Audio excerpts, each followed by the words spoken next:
মালদ্বীপের বিপক্ষে ম্যাচে শেষ সময় 1-1 সমতায় বাংলাদেশ। হারলেই ম্যাচ ড্র, তবে সিরিজ হাতছাড়া হয়ে যাবে লাল সবুজদের। এমন মুহূর্তে গোল করলেন 6 নম্বর জার্সি পরিহিত খেলোয়াড় পাপন সিং। ব্যাস, বাংলাদেশ 2-1 গোলে জিতে সিরিজটি ড্র করলো। এটা তো গেল কয়েকদিন আগের কথা। এবার আসা যাক আজকের ঘটনায়। ম্যাচের 90 মিনিট শেষের অতিরিক্ত সময়ের খেলা চলছে। অতিরিক্ত সময় 8 মিনিট।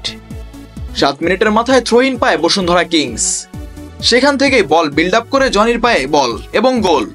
ম্যাচ 1-1 সমতায়। এই এক জনিতেই হার থেকে বাঁচল বসুন্ধরা কিংস। তখনকার পাপন যেন আজকের জনি।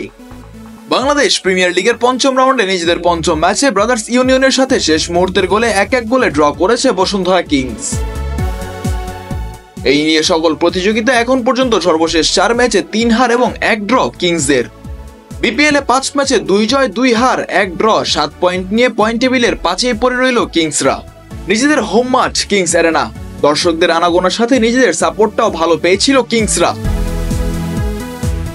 তবে সেই অ্যাডভান্টেজও কাজে লাগাতে পারেনি মিগুয়েলরা। প্রথমার্ধের ম্যাচের 39 মিনিটেই কৌশিক বড়ুয়ার অ্যাসিস্টে গোল করে দলকে 1-0 গোলে এগিয়ে নিয়ে যান চেকসেনে।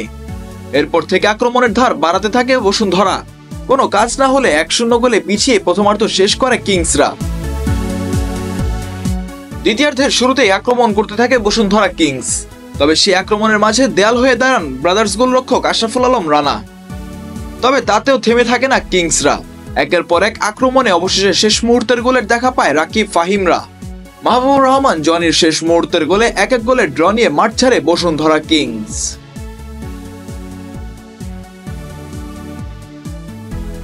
Mizanur Ashik, team sports.